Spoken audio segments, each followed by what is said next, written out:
OutieGuide production.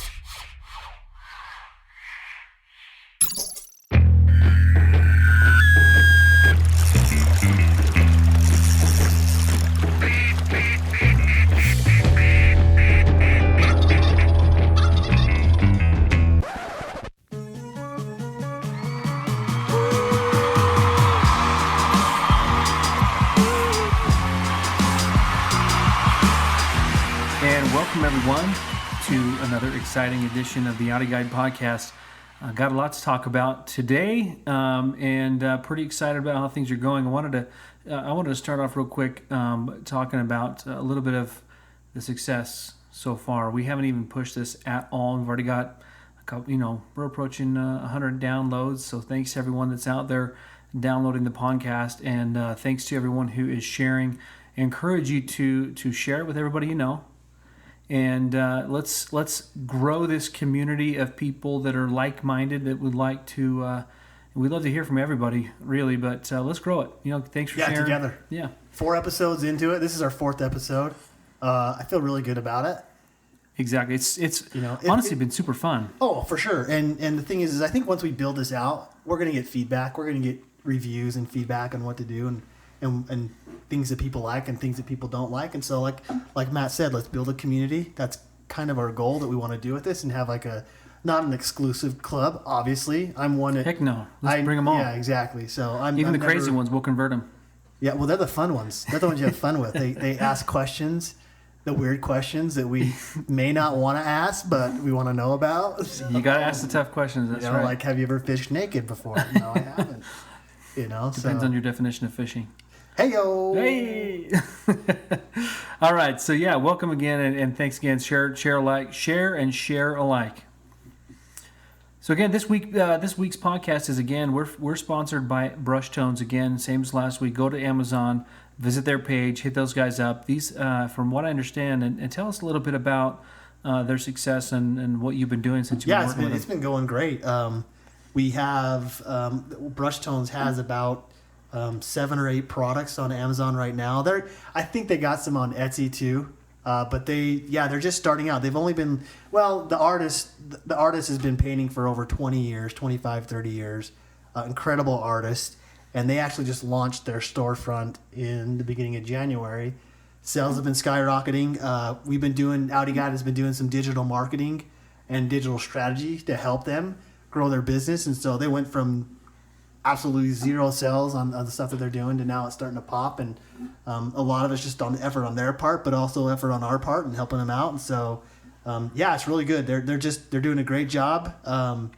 It certainly helps that they have a really good product. He's super good. I mean, that's awesome. Like, he really does have good pictures and stuff. Yeah, that's always the thing. And right now they have a lot of deals going on. They have buy one get one free for Valentine's Day, and most of the stuff, I talked to the owner, most of the paintings that they've been selling, they usually throw in an extra free one without even letting people know. Just like, here's your appreciation. Service, keep people coming back. And it's quality product, like you say. I mean, if you don't have a good product, and that's, when you talk like multi-marketing, multi-level marketing schemes, usually those you got to be careful because they may not have a good product. But if you have a good product, salesman, short life, exactly, good product, long life. Yeah, and so that's kind of the idea behind Brush Tones, is they want to make sure that they're appeasing that outdoor, that wildlife audience.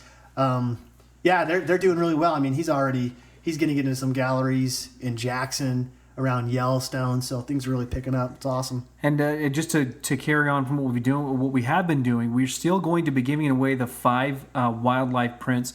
I think what we might do, and maybe run this by you on the fly, but maybe we should wait to give those away. We've started receiving a little bit of feedback on that, but let's wait until we have a website live, and then we can make it a real contest. Yeah, I mean, they want to push the promo out. The main idea is that, I mean, I wouldn't. My thought is they'll probably right now. I mean, there's only a handful of people who have signed up for it, and so before they get a good sample size of individuals, my guess is they'll probably give out more than 5. Yeah, that'd be cool. We can talk to Brush Tones. A lot of it for them, right? Like I said, promo. They're just sponsoring our show. They're trying to promote their product, and it's a good product. They're cool. I mean, they make incredible gifts. Everyone, we've heard feedback from people on Amazon. We've seen some pretty cool things. They love them. In fact, most people tell brush tones, you're selling these things for way too cheap. I would agree with that. More, you know, could get a lot more for them. Yeah, for sure. I mean, probably. Yeah. So anyway, brush tones, good sponsor. If you're interested, we've kind of hinted at this here and there. If you got product that you're trying to promote, or you need help marketing it, or doing anything digital around that, OutieGuide, that's something that we specialize in. Matt's got a diverse background in business. He's a attorney by trade, and so he knows the business and he has the business acumen and the legalese around it. And love to help anybody that needs help protecting themselves. That's in the one of the most important things you can do in any business before you even do any of the marketing is CYA. Absolutely. Cover your So do that. So we would love to help you any way we can. So and you got to do it the right way. A buddy of mine, launched his product on Amazon. He does the iPhone screen protectors. Oh yeah. Out of the gate, he was one of the best-selling items on Amazon. Was just making tons of money. He just got slapped with a lawsuit on a patent infringement, and he shut down shop. So he's got so much money in R&R. Exactly. So you need help with the legal side. And then myself, I do digital strategy, digital marketing, so we can help with that. So anyway. As always, follow OutieGuide on Instagram, Facebook, or Twitter. Just go on any one of those platforms and search OutieGuide. We have not begun promoting that a ton yet. It's kind of just on the fly, and as people sign up, but it's happening down the road. And probably by the time most people listen to this episode, we'll have everything up and running. But again, we're just taking this as we go, and we'll pick it up where we go. So we will be, again, announcing the winners based on those that sign up on Instagram, Facebook, Twitter for those things. So, let's go from there. So tell me, Brandon, did you do anything outdoors? Hunting, fishing this week? This week I went to... during last week, I went to the Ogden River. It's just a local river here in Utah. I also checked out the Weber River, and I wanted to see water levels, and they are flowing. I bet. For winter right now, they're flowing a lot. And, a couple of podcasts ago, we talked about snow levels, and they're great, but it's a problem when it's all of a sudden got a little warm. It warms and started raining. And then it rains. The rain melts the snow. It's going to be a problem. People are sandbagging stuff already, getting ready for the worst, which they probably should. When we've gotten, I don't know, in the last 24 hours that we've had rain in the valley, but the last 48 hours the mountains have gotten like 2 to 3 more feet of snow. Yeah, it's insane. So they're probably gonna have a really good. I don't know how that translates in fishing if they're super high. Probably not very good, but no, it's really good. I mean, I've got a few buddies that go out. I mean, they probably go out every single day fly fishing, and they send me back pictures, and they've got some nice browns, and I'm just sitting there thinking, man, I need to quit my job and go back to college so I can fish every day, right? Kind of back awesome. In the good old days. So I have been, and I am in full force preparing for the calling competition. So when I drive to work and back, I have my elk calls, and I've probably got 8 different diaphragms. Yourself? I have quite a bit, yeah. That's awesome. But I downloaded, and my brother downloaded. We have this compilation, I guess, from a bunch of different sources. But it's an MP3 that has probably 5 or 6 minutes of nothing but bugles, just real live elk bugles. Nice. Taken from various medium. And you just try to mimic it. Yeah, just mimic. I mean, that's. I want to make myself sound exactly like that. You know what we need to do on a show one time? We need to do. Is it man or is it animal? Yeah, that'd be cool. You know what I mean? Like do a little. That would be fun. We're gonna play it and then see if you can have me guess because I might. I don't have like expertise in elk calling. I do in turkey calling. I've called a bunch of turkeys before, but I'm down. That would be awesome. It would be fun because some of the and I have also a compilation of some of the previous winners, Joel Turner and Corey Jacobson, doing their competitions. So you hear them in the competition, you hear them doing their cow calls, you hear them doing their bugles, and it really is. They're super impressive, and it's people that I try to follow. And I've listened to their calling techniques and strategies in slow motion, so I could pick up on how they're doing it and figure out what they're, way they're moving their mouth, and so it's full force. I am. There's got to be a science practicing. behind all that stuff that you guys do. I mean, with turkey. I mean, I've called turkey, but I don't know what the elk, how it translates. It's more of a feel, right? Because every diaphragm is different. Even if you have the same type of diaphragm, same brand and same model, you're going to get a different sound, a little bit of variation of the sound because the latex may be pulled a little bit different. But yeah, that just to, I guess, put it short, it's full force, and I'm pretty stoked. So about calling it. in the car that counts.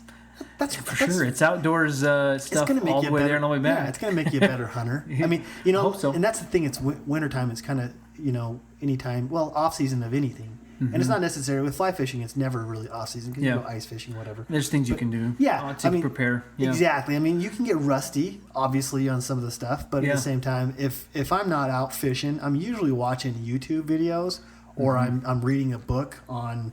Lots of cool videos strategy. on Instagram. People are showing from either past hunts or kind of because this time of year, people on Instagram they're longing for the days when the fall comes again. And there are lots of cool videos of people that have saved videos and just posting stuff about what they've done and what they're doing, and it kind of gets you amped up and excited for it. But yeah, I even got asked this week if I wanted to go not guide because I don't know how to guide necessarily, but to go call for a guy for his elk hunt. That's cool. We got a guy here locally in an area where we live. He's retired now and he doesn't guide, but he scouts a lot. And then he tells guides and he tells companies and people pay him to tell him where. Who's this? Big game. It's a guy who lives down the road. Oh, no, so nobody I know. Say his name. I'm gonna say his name. Yeah, keep it off. I don't know if you've met him, but they live by us. Yeah. Nice. Yeah. Cool. Really good at it. He's hunted. You walk into his house. He's got like big game from Africa, Australia. Oh yeah. Wow. Huge big bull moose. Gigantic thing when we walk into his house. How did he pull that over his wife? His wife goes with him. Oh really? Oh, she's all in. That's impressive. She's all in. Yeah, she's a keeper. Nice. Yeah. That's awesome. That's such a huge thing. It's like I'm pulling teeth trying to just get one set of elk antlers in my office of all things in my house. So I'll be doing good to get that. I got a big brown down in my basement. That's awesome. Yeah, but my wife never sees it, so I guess it doesn't bother her. You're good to go. I should put it up in the living room, huh? You should. Yeah, put it right in the middle of the floor. Oh, she'd get. I don't know. Teeth and all. I'll try it out this week and then I'll report back how it works. Well, we had some questions and answers from a couple people. We're not going to do all of them, but here we picked a couple for us to choose from. Why don't you take? We had Rob from Idaho who wants to know from you, Brandon, specifically.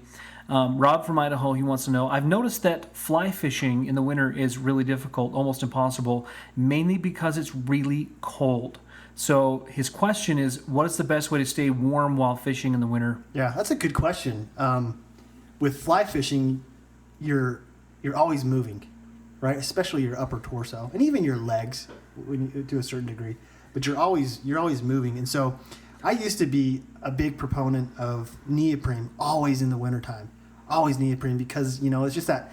I don't know if it's like a natural reaction to you see neoprene and you think, oh, it's thicker, I'm gonna wear it. Well, see, to me, when I duck hunt, neoprene, I don't think if I'm in a river that's fed by snow, melting snow and ice, I mean, I'd be in my 5mm neoprene with my duck hunt and 1,600 gram thinsulate boots all day. And for me personally, and I used to do that, and there's been a few times when I went fishing and my legs would freeze up because it's so stinking cold, and I realized it's because I don't know if it was the circulation behind not getting to my legs, but I really had no room. I didn't have mobility, right? Yeah, I can see that. And so what I like to do is, because when you fish too, you're not always in the water. You're not always waist deep in water, right? In the wintertime. A lot of times you're out of the water, you're on the bank, and anyway, I like to use, I use my breathable waders, and I layer up. That's just the key thing, because you can always take layers, and I think, if it come down to me, I would say three things.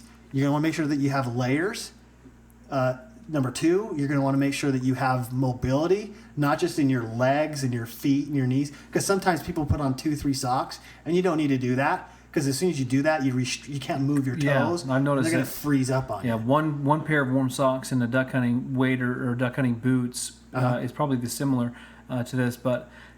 They'll do more than 5 pairs, because you start putting all the 5 pairs on and you have all the different elastic that's squeezing on your toe. Yep. You start losing circulation pretty quick. Oh yeah. And there's nothing that will make your foot colder than a lack of blood flow. Yeah. So I get that totally. Layers, I say number 1, layers. Number 2, mobility. And number 3 is really important. My hands and my head. If I keep a beanie or a warm, and I'm all about comfort over style. Mm-hmm.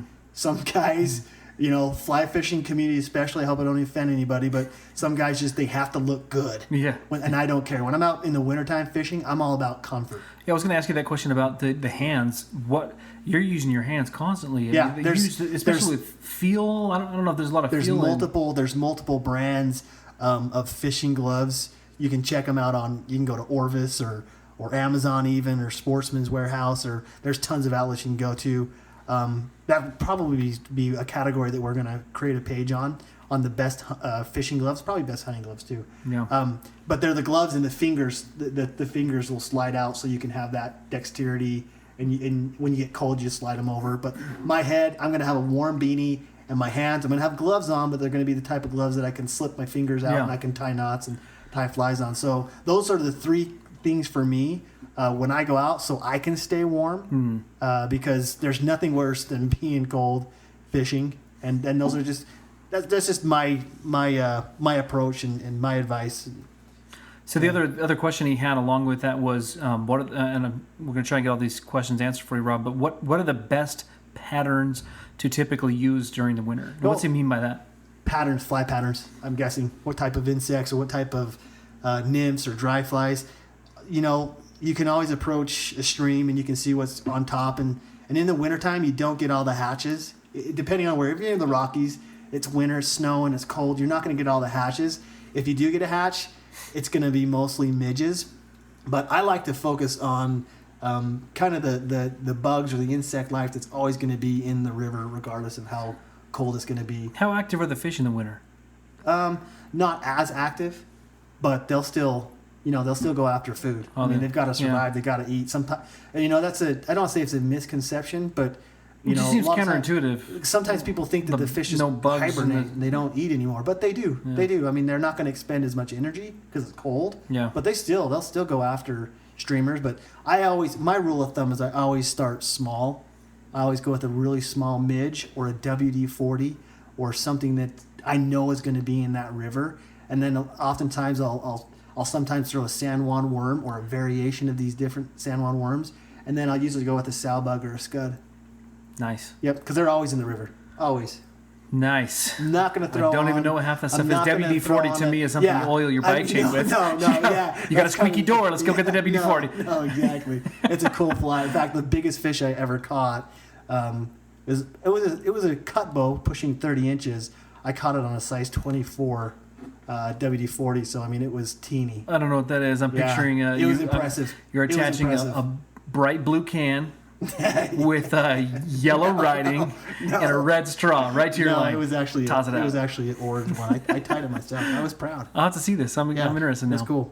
We also had a hunting one from Mark from Colorado. Actually had a couple surprise me. Some of the first downloads we had on the podcast were from Colorado. Yeah. So kind of cool that Colorado people are picking it up. I was surprised. We've got a lot of California and Colorado. Yeah, we got both downloads from Utah and Idaho, but we got some from Colorado and California. It's awesome. Oh, cool. So Mark from Colorado wants to know, I've been a rifle hunter my whole life. How do you get started into archery? I guess what would be the recommendations? So I faced this exact same thing. It was hard for me to not stomach, but I loved rifle hunting a lot. I really enjoyed the time of year that the hunting was, but once you get into the elk season and the deer season and the deer in velvet, it's really cool to see at least mule deer and the elk as far as archery. I cannot speak a whole lot to archery in the Midwest and whitetail hunting, although it's a dream of mine to be able to go hunt whitetail. Big Midwest, Nebraska or Iowa, Kansas, whitetails in a tree stand. That would be awesome. But I can't necessarily speak to that because I haven't done that yet. I have hunted from a tree stand. I have a tree stand with elk hunting. But the way you get into it is just start small. You've got to be able to first shoot a bow. You know, So you're saying don't go out and buy all your equipment, and then go out there and no tree stand and camo, and then all your scents and calls, and then I would recommend that. Yeah, because if you happen to come across, your chances are the karma's going to come flying around, or Murphy is gonna send the largest bull of your life that's going to come up and lick your face, and you're not going to be able to shoot it because you know how. You don't know what you're doing. You're going to try reaching for your knife and cut its jugular or something. Get back here! Yeah. But so go out and just start shooting bows. You know, we kind of talked about this a little bit last week, but get out there, and there's bow shops everywhere. You can find the dealers there's PSE, there's the big box stores. They've got the Bowtechs and stuff like that. You can go shoot even some of the Cabelas brand or whatever their bows they've got. All of them are they're decent, pretty good, especially if you're looking for a starter bow. Go to the bow shops, shoot a Hoyt, shoot a Matthews, shoot a Prime, figure out what feels good in your hand. Talk to those the archery pros. They're all going to have their own bias as to what bow they think is the best. But if you just say, hey, I'm looking for something that feels good or whatever, then they will probably help lead you into a direction, at least let you, put some of them in your hands. Yeah. That's the same thing with just fly start shooting. That's the same thing with fly fishing. Guys have their own brands or fly rods. I mean, I debate with friends all the time. Especially the guys that work in the pro shop that are pushing the particular for sure, brand. For sure. For me, because, I'm getting into archery, that's my anxiety. My anxiety with the whole thing is like, man, I don't want to spend, $300-$400 on a bow, and then I get out there and I'm just like, maybe this isn't for me. Yeah. That's an anxiety, and I think the same thing with fly fishing. Yeah, and I think that to overcome that, though, by shooting the bows a whole bunch, by learning which ones you want to shoot, like which ones you want to get, so narrowing it down, say, this is a PSC, this one had a lot of hand shock, I didn't like that one as much. I like the Bowtech, or I like the Matthews, and I like the Prime, or I like the Hoyt. So I'm narrowed down to those, and you shoot a bunch. So you'll be able to figure out, and it becomes addicting once you start learning and paying attention to that feel. So that's the best way to start. And then make sure you have a target. Once you have your own bow, get yourself a good, set of arrows, and just shoot every day. Yeah. Start small, shoot 5-6 arrows. Last week, Kevin Weiser was on the show from Wild Archery. Wild Arrow Archery, and he had some great tips. Some great tips. If you want it, we're not going to regurgitate them here. But even in the winter, go listen to last week's episode. It was great. Check it out. Learned. I'm not even into archery hunting. I mean, I'm just kind of starting baby steps. Yeah, and I learned some stuff. I was like, oh my gosh, you're into it. You just don't know it yet. Yeah, exactly. Anything else? As far as don't start spending a ton of money on your other gear yet. Just start shooting, get out there, do little bits at a time. Do your research, though. This kind of goes along with anything though. Yeah. Do your research. Don't be one of those knuckleheads that just does stuff because the crowd is doing it. Do your research. Yeah. Find that works best for you. It's not going to be the same for everybody. So that's my recommendation. That's how to get started. So yeah, that's good. It's funny because the trying to relate what you're talking about, rifle to archery, I kind of relate it to the same thing in fishing, like fishing with a bobber and a worm, to fly fishing. I would think that archery and fly fishing is a little bit more, there's more finesse and more art involved. I mean, I probably have rifle hunters and bait fishermen just pissed off at me for saying that, but well, it's like Kevin said, archery's not like hunting with a rifle. You can pick a rifle up for that you haven't touched in 10 years, and that thing is still zeroed in, and you can shoot the lights out of anything, and from a good long distance away. But a bow's not that way. Yeah. It does take a lot more finesse. Well, it seems like you're just with archery. You're just right into the thick of it, right? I mean, it seems like you're a great part of it. And that's what I love about fly fishing, and that's how I relate it. You have got to have an intimate relationship. It's going to sound weird. No, but you have to have an intimate relationship with the river, the bottom, the structures, what's underneath it, the ripple. Yeah. Right? Your senses are firing.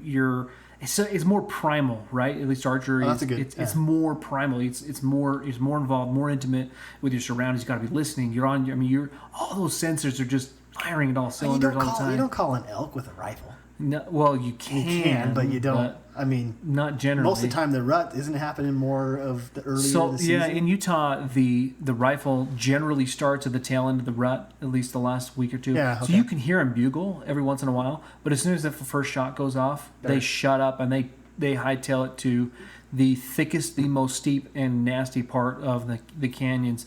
And you'll have the one or two every once in a while that get out in the open or make a dumb choice, but most of the time, once they hear that first shot, they're gone.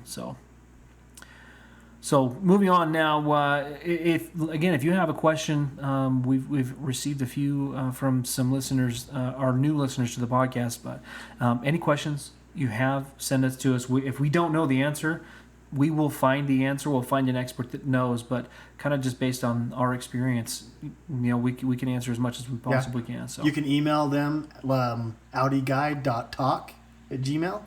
And if you want to, make a voice note. If you're driving in your car and you can't type or something, some question comes to your mind, pull out your phone, add a voice memo, and send that in an email to that email address, and we'll put it on the show. We'll put it on the show. I'm totally fine with doing that. It'd be kind of cool. Yeah, that would be cool. It's it's just like that segment we like to have, stories from the field. So if you have stories you'd like to share, we shared on episode 2. Some of the funny stories. We haven't gotten those in yet, but we'll hope to continue that down the road. So we did want to talk about a few. This is a little bit, we're edging towards the fishing on this one. So we had a couple tips and strategies that you'd put together for some of the listeners out there for I guess the process to approaching a fish hole, right? For streams and rivers. So what's your process? How do you approach? I get asked this question when I take people out, people that have never fly fished before, novice fishermen, don't have a lot of experience with rivers and streams. Almost the first thing, they're always asking, what flies do you use? They think it's like that's the magic. That's a golden ticket. And it's funny. George Daniel, he's probably one of the best, in my opinion. I think he's the best competitive fly fisherman that come out of the U.S. And I asked him one day through an email. I said, "Hey, I want to see your fly box," So I saw some pictures. He sent me some, and all the flies look the exact same. And he talks about it in a book that he talks about that very idea. But anyway, that's beside the point. What I'll focus on is how do you approach a fishing hole, or what as a perceived fishing hole. And the way that I like to do it, I like to narrow it down to a few things. First and foremost, I will watch that stream. I will watch that river for a few minutes. What are you looking for? I'm looking for current. I'm looking for. I'm seeing if there's any structures above the surface, and oftentimes the ones below, because sometimes there's rocks that are submerged underneath there, and there's cushions there's cushions of water in front of the rock, and then behind the rock, which there's absolutely zero current. Like an eddy almost? Kind of, yeah, but there's zero current. And so big fish, any fish, a lot of times they'll hold behind and in front of those rocks because there's a cushion, there's no current, and food will come right to them. Kind of a chance to rest. So there's that energy to food ratio. How much energy do I have to output based on the energy that I'm going to input when I take some? I can picture a fish in the water doing that. I mean, it's. Let's see, what's the input here when you output it's calculation? It's that natural selection, right? I mean, over hundreds and thousands of years of fish. I mean, that's just kind of what's their it's like biometrics, right? They're going through their head, right? So there's a fish at the chalkboard. Class. Okay, guys, don't go here. I like to assess where I think the fish are going to be in the stream, right? And the way that you do that is you predict where the food is flowing, and you determine what kind of a lie is it. So there's 3 lies in fishing. There's a prime lie, there's a feeding lie, and there's a shelter lie. I'm not going to go into the details, but a lot of that's based on, it's called the food to shelter ratio. And then we'll talk about that in another podcast. I'm not going to go into detail, but I try to find out, I'm assessing the situation, where the fish are going to be, where they're going to be in the river based on where I think the food is going to be. Second, like I said, I'm looking for any structures on the surface and below the surface, mostly above it, because I want to see, is there any trees that are going to inhibit the type of cast that I'm going to use? Is there shrubs? Are there other anglers? Oftentimes that can be a challenge. And then how am I going to cast around those structures, right?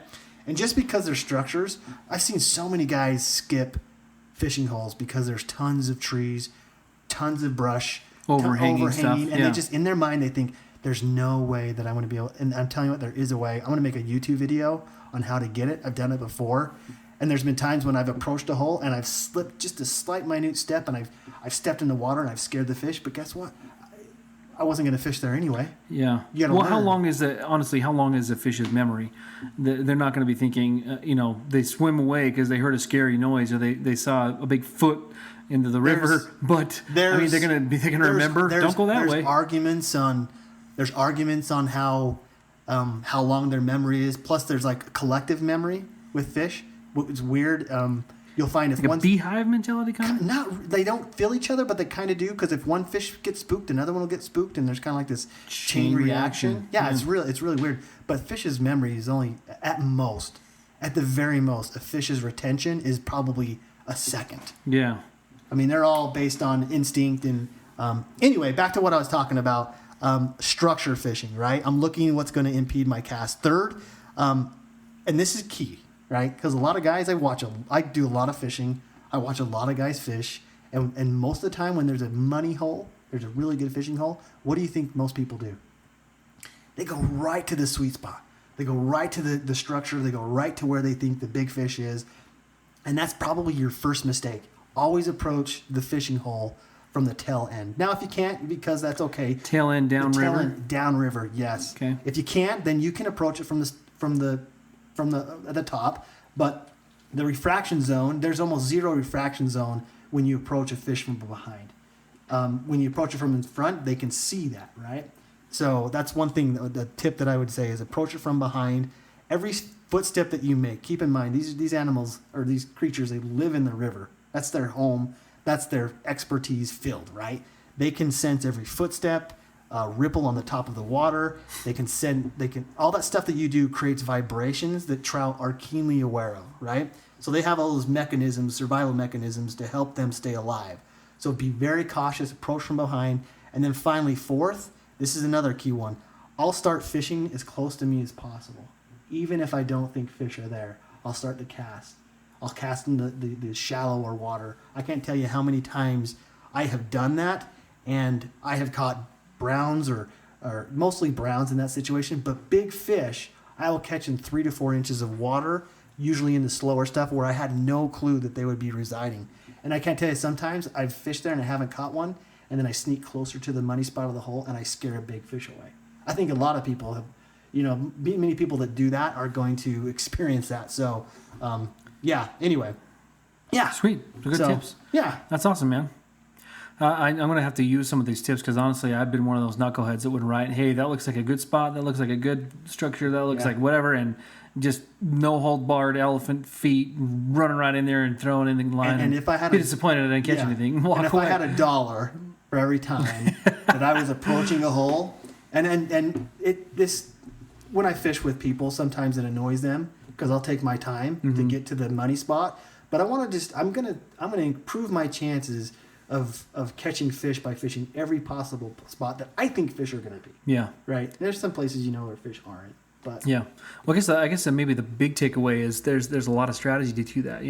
It's kind of like the way I picture. When you picture an approach in the woods, we're hunting some stuff. Every time we go hunting, we're starting at the base of a mountain, we're going uphill, or we're starting at the top and we're diving down in.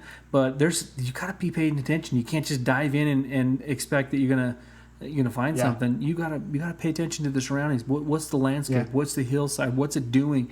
And where do you think those elk are gonna be residing in the daytime? Where do you think they're gonna be in the morning, in the nighttime? Where are they feeding in the night? And make a game plan around it. You can't just go no holds barred into it. And there's a strategy, and that increases your success. I think what I'm about to share here is the same thing. By the way, we're gonna put this stuff in the description notes, so don't worry about writing the stuff down. It'll be in the description notes or on the website that we have up there.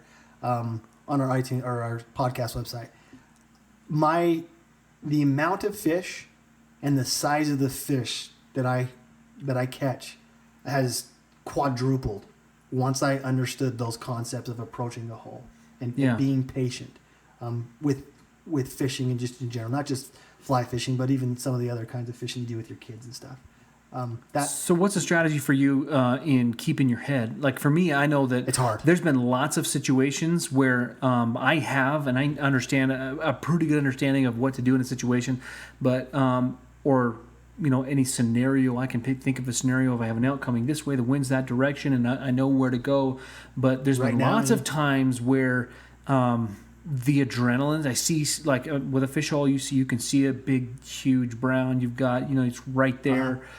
What's your tips for maintaining your mindset and walking through and analyzing the way you should be to have a good game plan? Because that's really that's hard. tough. That's You get that. It's like it's the same thing in fishing. You see the big lip. You see a big rainbow or a big brown just sipping on dries, and you just want to go right to where he is. It's almost like buck fever, right? Big time. And you lose your brain. It happens a lot, but for me personally, that's my process. I stick to that process and stop, take a breath, walk through the scenario in your mind. Now, I will be honest. There are times when you have other anglers, and there's, like I was going to say, if I had $1 for every time I've been approaching a hole and I've had some numbnut come down and go right to the money spot that I'm trying to fish to, and I'm 20, 30 feet from that spot, but that's my target zone, and I'll get there. But it may not look like to him that you're sometimes there. If I see a guy, I will step up and I will abandon my process. But if I'm alone or if it's in solitude or, I see that there's not a drift boat for, another 200-300 yards, you always stick to process. For fly fishing that I've learned, it's a numbers game. The more casts that you get, the more effective casts that you get, having a clear, a pristine presentation of the fly across all those different lies in a stream, you're going to catch more fish. You're going to catch bigger fish. Yeah. It's a hard concept to grasp because, like I said, you get buck fever. You see this big trout. So easy to do. Gotta get there. But I can't tell you how many times I've been impatient before in my youth, and I've ruined my chance. And that's that's happened to me so many times. So perhaps I'm sure everybody's had those times where they walk away thinking, gosh, if I would have just done this, I would have just done this different, I would have been so much better. This last year, not to go on a huge tangent, but this last year, our archery hunting, so the first day we were out, me and my brother had gone up and we had picked this spot out, done a ton of scouting, done a ton of Google Earth, trying to figure it out. And so we picked a spot to go, and it was a pretty windy day, and we had a strategy. We started playing out that strategy, moving in the direction we thought we should go, calling one person back and raking on trees, and the person calling and trying to do different types of setups and scenarios. Finally, we got this elk to bugle back, and he was big. At least he sounded big. And I honestly, for a second, just about lost my mind. Luckily, my brother was there, and he's like, "Hey, okay, what's our strategy? What's our strategy?" So this bull was up on the hill, and he was bugling and coming. We got him to call back again. He was coming, not super fast. He was kind of meandering, but he was coming our direction and in a straight line. And it's in that moment, man, you could lose your ever-living mind right there, because the adrenaline, my heart's going, and I'm also, my hands are getting sweaty and I'm nervous and stuff. And I was shooter at this point because we kind of take turns on being a shooter. So we came up, we said, guys, let's stop. Let's think of a strategy. So set my brother back. He's going to be the caller. He's going to go back and start raking on some trees and kind of draw the elk towards me. And I'm listening for bugles. I'm listening for various directions. There's wind coming right in our face. Perfect setup. I kind of sneak towards him the direction he's coming to get as much distance as I could from my brother, so he was looking at him and he wasn't going to see where I was, and kind of an ambush situation. Unluckily for me, and the strategy played out perfect. We kept our head, we kept cool. Unluckily for me, because of the wind was so strong that day, we had one weird flip of the wind. And he was going to take a couple more steps, and I would have plugged him at like 3 yards, if not less. I could see through the trees he was coming. I could see his feet, he bugled real close to me, and it was just like, oh my gosh, I'm going to die. And the wind swirled just a teeny bit, and he caught my wind, and I watched him run up this clearing, and I part of my strategy was, okay, if he goes this way, if he goes this way, and I'm ranging every single little spot. There happened to be a big clearing, and I watched him run up the hill, big 6x. I could see clearly he had a nice whale tail on the back of his antlers, And you're still replaying in your mind everything you can do. But the takeaway for me at that point was, this worked. We kept our cool. I could have easily, jumped the gun and Done something. called way aggressive, or tried to get him. There's a million things I could have done, but we kept our head, we kept our strategy, and it worked. He came in, and you're not going to capitalize every single time. Just like when you approach a hole, you see that big curl fish, your curl lip fish or whatever. It's not going to work every single time, but you're at least going to increase your chances, your opportunities, if you can stop, think through that strategy, and do it. And right. The thing is, and it's like just the situation you explained right there. Bad things happen. Not bad things, but just crap happens.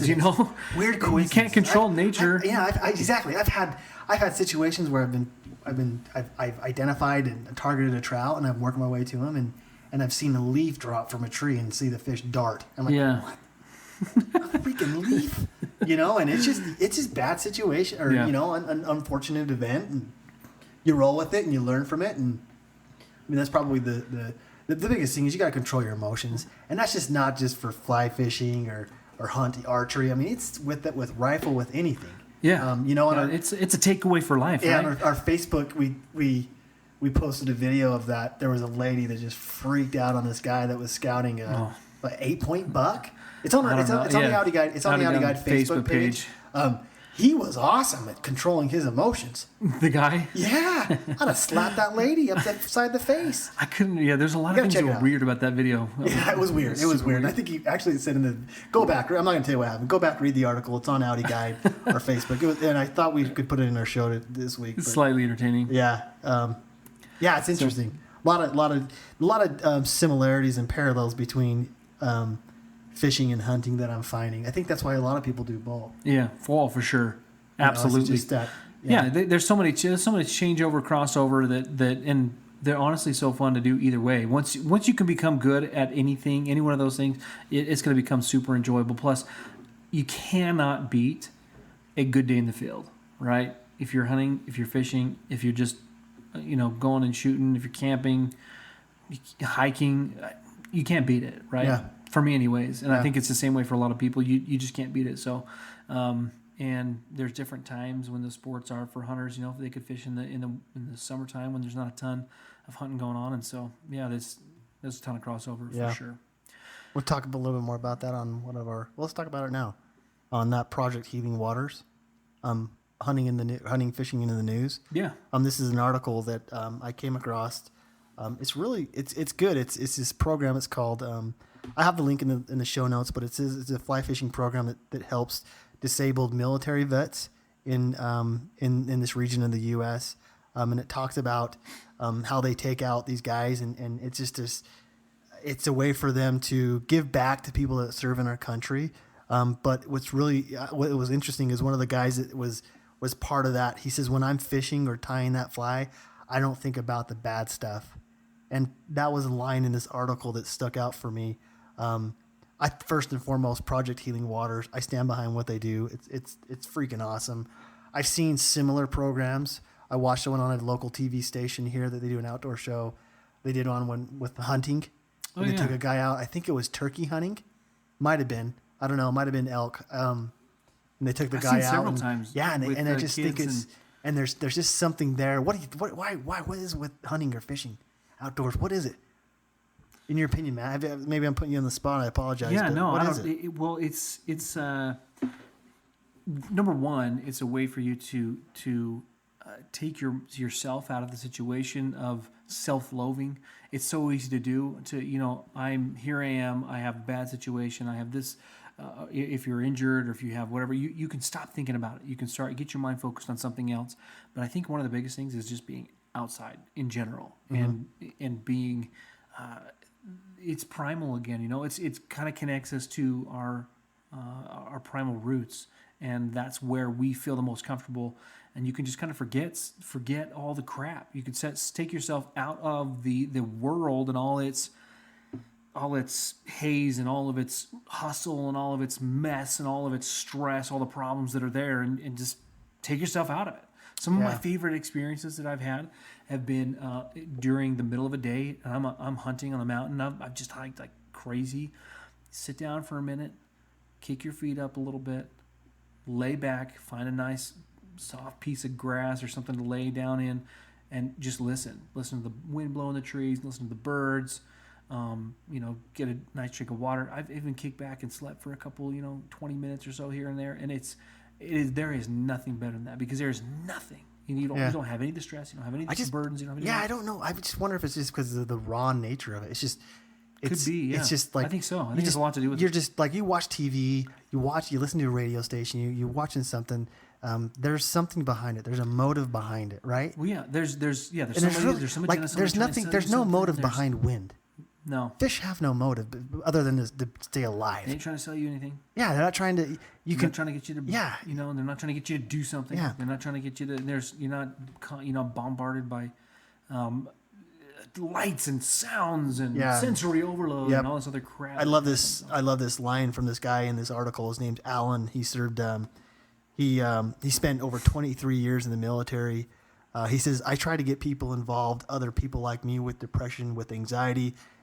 And this is my favorite part of the quote. He says, medicine and counseling only does so much. And it's so true. Yeah. I think back to on the times when I've had rough patches in my life, because we've all experienced those. Oh, yeah.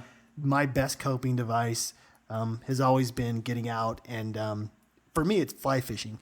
And it really is anything outdoors. It can be hunting as well. Mm-hmm. Like I said, like to piggyback onto what you said, there's a healing effect on your mental psyche. It's therapeutic, right? Yeah. It's in a weird way. It can be spiritual for some people, right? And I think it's a great medium or a great way to connect with nature. I have my theories. A lot of them are rooted in that book by Norman MacLean. It's A River Runs Through It, which I've been told by many PhDs in English that's one of the greatest American novels ever written.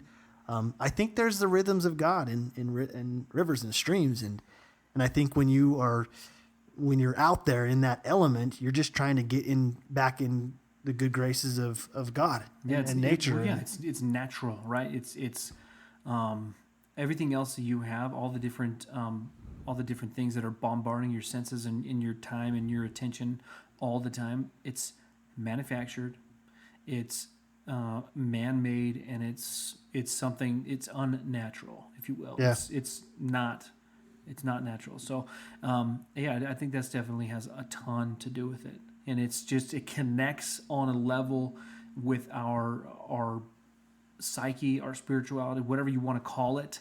It connects in a way that you can't speak, you can't audibly discuss or find words that adequately describe it. It just connects in a way that is just natural. It's natural. I don't know how any other way. Yeah, it's really hard to describe. It's one of those things. Is like, you know what, you've been there, you know it. There's only a handful of people that I think can describe it. Norman MacLean being one of them. Mm-hmm. And I think the reason why you can't describe it is because it's just like that feeling, right? You get out there and once you find it, you'll know it. Yeah. But and you can kind of begin to describe it, but and that's exactly why these people find so much healing, and why there's so much joy. That's why it works for people to do. Yeah, it's I mean, exactly they've why got it works. Like a ton of chapters. Project Healing Waters does. What we'll have to dive around. I don't know offhand if you know anyone with hunting, but I'm sure there's a ton. There's people out. There's the heroes, or there's what's it called? That takes wounded warriors, the Wounded Warrior Project, or something like that. They take people hunting, and there's lots of different times I've seen on shows. There's one specific show that's dedicated to that will take out and find somebody that's a wounded warrior, somebody that always wanted to or did it and got injured and couldn't do it anymore, or was prohibited by something, whether they're an amputee or disfigured or whatever. Lots, and it's really cool to see them. They forget, and almost everyone that I've ever seen, when they do that, they say, I forgot for the time that I was out there. I forgot that I was injured. I forgot that I lost my leg. I forgot about the battle and the PTSD and all that crap. I just could focus on being me and being a hunter, being out there in the wild. Engaged. Yeah, exactly. Being engaged in something that's outside of themselves and connecting with something greater than them. So I think for sure. Yeah, that was a good article. Once again, we'll have that link on the description notes. This other article that I have in there, in my family, we always talk about what's in my family. I say, it's the F's in my family. There's faith, family, football, and then fly fishing. And that's kind of how we operate. And so I found this, I came across this article. Yeah, I came across this article. Hunting. Yeah, a lot of, I came across this article. It's on football and fly fishing. And it's about a local high school team, and they're really successful. And they get in contact with this guy that has a group home for boys, troubled teens, and they group these guys. They group these high school football, stars. These guys with these incredible accolades for high school football athletes, and they pair them up with these kids, and they take them out fishing on this ranch. It's a private ranch. The name of there's actually a show. It's by Curtis Fleming from the Outdoor Channel, Fly Rod Chronicles. And the show's called Back to Basics. I just thought it's something that I want to share because I just think that's so cool. Kind of back to what we were talking about, that element. There's been kids. I've had a few opportunities where I've taken a father and a son out. There's one particular one where the son was a troubled youth, and he's struggling with life and decisions, and not to get in any particulars, but he's struggling with life, and we took him out on the river, and his father, I put him in one place, and this is within the first hour of fly fishing. And I put him in, I coached them both, and I did some technique, and I taught him how to do certain things like this, like a roll cast, and how to set the hook, and how to present the fly. And so I left the son alone down by the river, and his father went upstream, and they didn't really have a cordial relationship. You could tell there was friction there. And I was up fishing, I was up teaching his father how to fly fish. And most people I take have never fly fished before. So I left his son alone, probably 50, 60 yards, and we're fishing, and next thing we hear this just screaming. And this kid, this 15-year-old kid has this big trout on the end of his line, but he's screaming in joy. And he is just, and he doesn't know how to get it on. I started running, and then all of a sudden the father dropped his rod, and he started running. And I have never, the feeling that I felt seeing that father that I know hadn't had that feeling of, I want to go be with my son right now in a long time. And it was a great feeling. He went down there, and they both his father netted the fish, and it was, it was okay size. It was like a 14-inch brown. It was a decent size. First time the kid ever been out. Awesome. And the father and the connection that happened right there, and reported back to me, is their relationship from that point has just grown. That's cool, man. And so that's kind of along the same elements. There's something magical when you're out there and you're doing stuff like this. Absolutely. Well, we're going to take a quick break, and we'll be right back with more. This next segment is brought to you by Brushtones Keep It Wild. Brushtones specializes in wildlife art, from big game animals such as elk, mook, deer, to the river wolves like brown trout and the brook trout. Take advantage of their free shipping on all products now in their storefront. Brushtones Keep It Wild.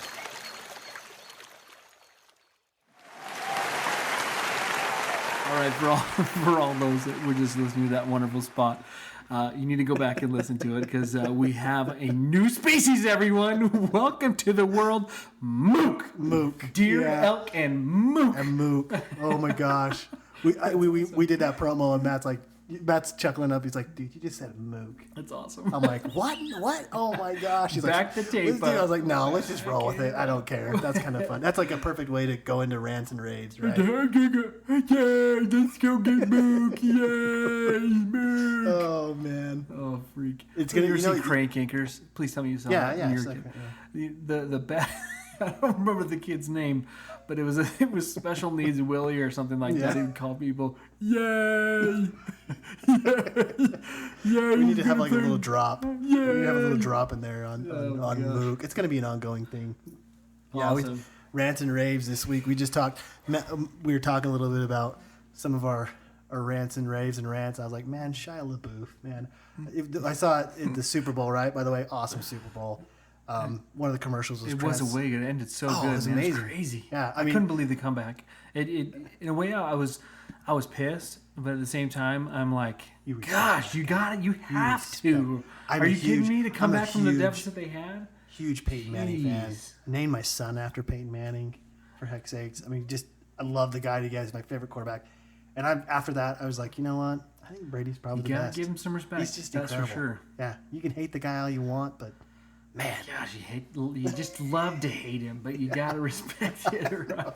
But I said in that commercial, the Transformers 4 commercial, I says, you know what would make that movie just perfect? Which is if the Transformers killed Shia LaBeouf in real life. When he's sitting on his chair ranting like or something actually like that, yeah. He's talking about some weird that video, thing, that he's webcam, or something. yeah, Just, man. One of their robots come and just. I know. And you know what's weird is like usually you don't get a lot of fly fishing in like some of your mainstream good movies, right? In that movie Disturbia, the opening sequence is a fly fishing scene with him and his father. So I don't know if I remember seeing. I don't think I've ever seen that. He went all downhill from there, man. That guy, I feel bad. You that's feel bad for him, but but it's like that's one of those instances where fame gets to your head, and man, he went off the rails. You see the video he did a few years ago, maybe a couple of years ago, where he's in a white room and he's on a chair at first, and then he stands up and he's talking about something. He's weird. You know, video of him on the motorcycle. Did you ever see that? Yeah, I know you're talking He's about. sitting there on the motorcycle, and somebody pulls up and starts recording when he turns. And honestly, he could have killed somebody with his gaze. That he just scuds that. Yeah, he's crazy. You guys loony. You know what he could use? Project Healing Waters. That dude, I'm serious. If you are Project Healing, if you have a chapter near the New York area or Washington, reach out to Shia. Reach out to Shia. Man, that guy needs help him. Like something's he's gonna end up dead or something. I really think that. Yeah. Something's gonna happen anyway. Yeah. Crazy. Anyway, that's like a big tangent, but you know what? We talked about Shia LaBeouf and Mook to start our rants and raves, and I apologize to Brush Tones. Hey, I wanted to first start it off with, I guess you want to call it a rave, but so those of you that listened to the last episode of the podcast, we talked about the bills and things that are before the Senate about giving the rights back to the public, or the state lands or federal lands back to the states. I'll get it right one of these times. I may fumble over my words a lot. I may sound like yay, like him, but I'll get it out. So the federal lands issue, where they're trying to get the states to take over control of the federal lands, that bill was dropped. I saw a thing on it was a quote by Jason Chaffetz that I guess he was a sponsor of the bill. Mm-hmm. Local, I really do like Jason Chaffetz, and he said, I'm a hunter, I'm a fisher, and I guess I can find the quote. Exactly. You think that's why he did it, or do you think that he had? I think he got a lot of pressure. That's what I think. I kind of think that maybe he didn't understand it completely. He was thinking. Really, he sponsored the bill though. I know, but he's thinking. I think someone came in with money. I think someone came with with money. Is like, hey, I'm a federalist. I want the states to have their rights and all this crap, because that's typically a conservative thing. He's super conservative. He's always has been. I guess my optimist in me wants to think that that's what it is, but you never want to. I guess put it past anyone. Yeah, so. I want to. I mean, I saw it come down on Twitter. I just saw a lot of pressure, and I'm just sitting there thinking, there are a lot of constituents that are really ticked off at Chaffetz for promoting it or for sponsoring it, and it's his bill. Yeah. I think he was like, I can couch it and say, I'm a fisherman, I'm a hunterman, but I just think he buckled under the pressure. I had lots of conversations with people this last week, and I said, hey, did you hear that this bill died? And they're like, wait, isn't that a good thing? I think people are just misinformed, and I think if so many people that are typically, they're typically conservative, or at least have a brain, and think about it, it's just because I know a lot of people that aren't necessarily conservative, but they can think around an issue. They don't have to toe a party line, but I think that they're just misinformed. They don't understand the consequences of what's happening. They understand that there's ginormous corporations that want that land, that are pushing this issue and couching it, wolf in sheep's clothing. So, well, at the same time, some of these businesses, they have investors, they have board, and the boards are saying, "Hey, make us more money." Yeah, and easy ways to do is go out and do a land grab. Yeah, I mean that. I went and did some more research on the Elliott State Park up in Oregon. Yeah. Oh my gosh. Yeah. Freaked the hell out of me. It's crazy. Scared the hell out of me. I just sitting there thinking, man, can you imagine that happened in somewhere like Green River or somewhere along the Henry's Fork those or people something up like there South lost Fork. All of it. Everything. Oh yeah, and it's terrible. It's crazy. Terrible. I saw pictures and it just anyway. So what he said was, at least this is the post that I saw on the public lands, the website that the Randy Newberg was pushing for the petition. There was a picture and it said from Jason Chaffetz. It's a quote. It said, "I am withdrawing HR 621. I hear you, and HR 621 dies tomorrow." So, but hey, does not mean the battle's over. There's apparently a 622 out there that also needs to die, which I guess it pulls a lot of the funding for the guys that are out there, and the DNR people or whoever is maintaining those lands. It pulls their funding, so it's kind of backdoor way to get around it. Issue, but, yeah, I know just specifically with Utah. Today, Patagonia announced, and they're a major outdoor brand with hiking and climbing and outdoor equipment. They announced that they're pulling out of all the outdoor expos that are going to be in the state of Utah because of HR 622. So that's another one to get involved because with. it died? No, 622. No. Oh, 622. Yeah, not 621, 622. Yeah. Which is interesting because you'd think that they would have done it with 621, but maybe they caught on late.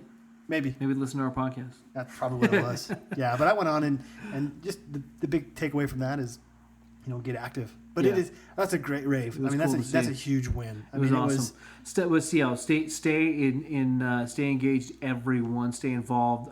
Watch what your representatives are doing, and if this kind of issue comes up again, well, with any issue really, stay informed. Yeah. Think through it. What's going to happen here? Listen to all sides because you may realize that. I saw some awesome pictures. Man, I should have posted them on our Facebook and some of our Twitter feeds. I had some awesome pictures of people from diverse backgrounds. I'm not just talking about ethnicity and culture, but I'm talking like diverse in terms of what they believe in. There was like hippies next to hunters. Oh yeah. I mean, usually there's hippies gotta have somewhere to smoke pot. Probably, you're probably right. But it was just really good to see people come together and say, you know what, F this party line crap. This is wrong. This is bad legislation. Yeah. It was cool to see people come together and not have a political motive. Yeah. That's just a big win. That's a big rave. Speaking about political motives, this issue about the coyote hunt and what? Tell me what's going on with this, man. So it's in West Virginia, and there was a coyote hunt that took place in West Virginia. It was sponsored by Cabelas out there in Charleston, and they were hosting this contest. And the Humane Society took umbrage on it, and the Humane Society of the United States, and they voiced their opposition for it. Oh my gosh! And here's their reasoning. I want to say their comment. They said, allowing this blood sport to continue gives hunters. See, an attorney, you can probably appreciate this language, right? So let me get back to the quote. It says, allowing this blood sport to continue gives hunters and wildlife agencies a black eye, and it sends a dangerous message to our youth that killing is fun. Gratuitously, we'll come back. We'll talk about that word. Gratuitously slaughtering animals for thrills and prizes is unethical and out of step with our current understanding of ecosystems and the important role each species plays. Do I have blood dripping out of my eyes yet? Oh my gosh! First of all, who are these jokers? Like honestly, what if you think about the amount of assets that this Humane Society has, right? How much do they have? How much money do they have? Oh, hundreds of millions of dollars. What the freak have they ever done for conservation? Ever? Ever? Yeah. Nothing. I can't think of it. They don't do anything besides collect checks. Yeah. And that's hammer checks. Yeah. Hammer checks. Make commercials with Sarah McLachlan and hammer checks. That's all they do. Right? Yeah, I saw her in concert last year. I gotta be sympathetic. Oh my gosh. It's one of my wife's favorites. We went to her concert last year. So. You can like her song, but she's makes you feel bad. Kind words. That's what. Honestly, you watch those commercials, and maybe they make you feel bad. Yeah, that's the whole point. So that they can hammer more checks and absolutely. get bigger bank accounts. Like seriously, don't do anything. They've never done one thing for conservation at all. And then they had the I don't even know what it's called, but chutzpah. The what's the word I'm looking for? Kind of like I know what you're saying. Arrogance, or I don't know. What is that word? Anyway, it's incredible that they can come out and say this kind of crap. Because first of all, we're talking about coyotes, and anybody that knows anything about anything around coyotes or hunting or anything at all, livestock. Ask a farmer how much, like a sheep farmer or something, how much do they like coyotes? Oh, they're according to wildlife specialists. I mean, these coyotes, they kill anything, they kill everything. There's nothing,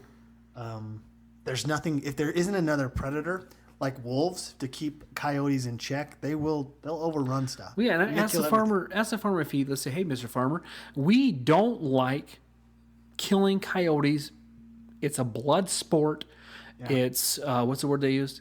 Gratuitous. Let's say, hey, we're gonna not kill the coyotes in your area anymore. How does that sound? That farmer will rip his boot off and shove it so far up your butt that you won't be able to walk for a week. You know what I'm saying? It's just stupid because the coyotes cause all kinds of havoc and damage, and they can get out of control really quick. Gratuitously, by the way, means to do something without reason. Yeah, I think we're just wrong. They're painting a picture. Honestly, they're painting a picture. Think about so you think about it from, you say, a lawyer's words. A lawyer, we're taught to paint a picture with words. What's the picture they're painting here? Blood sport. That paints a picture. I think of a movie. I think right, of Jean-Claude Van Damme. Exactly. This going and beating stuff up, whatever, you're killing and blood flipping everywhere. Like 300, you see 300 where they have the cartoonish blood flipping everywhere. Yeah. That's kind of what I picture.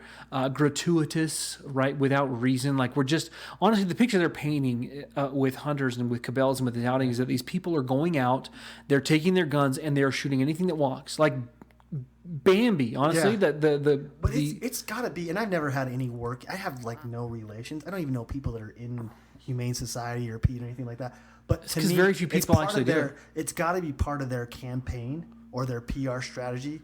Anytime anything is like that, we just think about it, right? It makes it look like they're doing something. Well, just that's all they do. That is going to get your mind out because something else is happening. We're doing this. And by the way, PETA's, yeah, this is like their brand now, is to always comment in response. It's like their, hey, a week's gone by, we haven't done anything besides hammer checks. Let's go out and comment. Hey, look, Cabelas is doing something to sponsoring this. We talked about the guy that Bomar who killed that bear with a spear, right? At the end of the day, it's the same outcome. You're harvesting a bear, and I like the comment they said that it's unethical and it's out of step with our current understanding of ecosystems. Well, if your understanding of ecosystems was intact, you would know the damage caused by these coyotes. Exactly. I mean, they decimate not bobcats, but mountain lions, cats. And you think, well, cats should be able to fend off coyotes. No, they don't. They kill fox, think about what hunters deer. use to kill coyotes, right? When a hunter goes hunting, not coyotes, apologize, but cats. Mm-hmm. What do? They get dogs. Yeah. That chase them up the trees. Yep. And what are coyotes? Yeah. It's a dog. Wild essentially, dog. It's a wild dog. Yeah. So, yeah, exactly. So, it's just crazy. Yeah. Honestly, I hope that people can see it for what it is. This is right? This is kind of some of the thoughts rolling around in my head. First off, these are vicious animals. They're invasive species, if not kept in check by other predators. And I think if it's done in a safe manner, be it a contest, be it whatever, if it's done in a safe manner, I see no problem. Obviously, you don't want to have like this, whoever can harvest the most is going to win this, and you can shoot and there's no rules in place, and it's just, no hold barred, and here you go, shoot. Yeah, obviously, you have a problem with that, but at the same time, this is Cabelas sponsoring it. It's going to be ran with a process, and there's going to be safety involved, and so I have no problem. And at the end of the day, it's remedying a problem. These coyotes have gotten out of control. Yeah. And I promise you, if they had a little 2-year-old that lived in an area where the coyotes were out of control, let's say, hey, let's let your 2-year-old go out and play in the woods by itself for a few hours, where these coyotes are out of control, and see how well they feel about it. Right?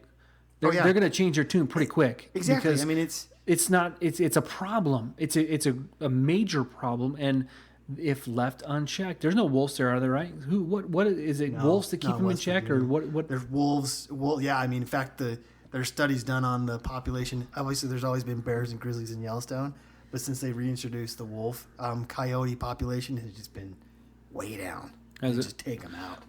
Yeah. Yeah, they just take them out, and they. I mean, if it's They're still there, but probably a lot more biologists manageable. would rather have wolves in than coyotes because wolves will keep a better check on just the natural sequence of prey and predator better than coyotes. It's like, I don't know, it's just different. I don't know what the anatomy is behind it, but well, see, this kind of this unchecked or unwillingness to recognize that the numbers of animals getting out of control just for the sake of, I don't like him being killed. I don't like the fact that they have to die, or I don't like what hunters do. And so, like, there was several years ago up in Idaho, wolves reintroduced to certain areas in Idaho and were protected, 100% protected. And what happened up there is you get all these people that don't have a clue. They just don't like it. So let's just go out there and make it this way and force it down people's throats. What happened is we had a family lived up in the Driggs area, which is the base of the Tetons, just on the other side of Jackson Hole, Idaho side of Jackson Hole. They would talk about literally herds of elk and deer that were dead all in one spot. The wolves the packs got so big and so aggressive, they would literally run these deer and elk to death for sport. They just killed for fun, and coyotes are very similar in that respect. So, and they can get out of control and they can decimate herds, and that throws ecosystems off completely. So to say that it's our understanding of the ecosystem, that's just completely retarded. But at the same time, I think it's naive, it's irresponsible to not include humans, man, as part of that ecosystem. Well, yeah, and I think that's probably something that is a factor when biologists are looking at herd population or wolf population or bears or whatever, right? But anyway, I just thought it was an interesting article to bring up. Another thing, not a different spin, but a different angle on it is these coyotes are going to be put down in one way or another. I think it's more humane to do it in a contest with a rifle. Yeah. Versus starving to death, maybe. Or most guys, farmers, they're going to pay people to trap, and when they trap, they starve to death.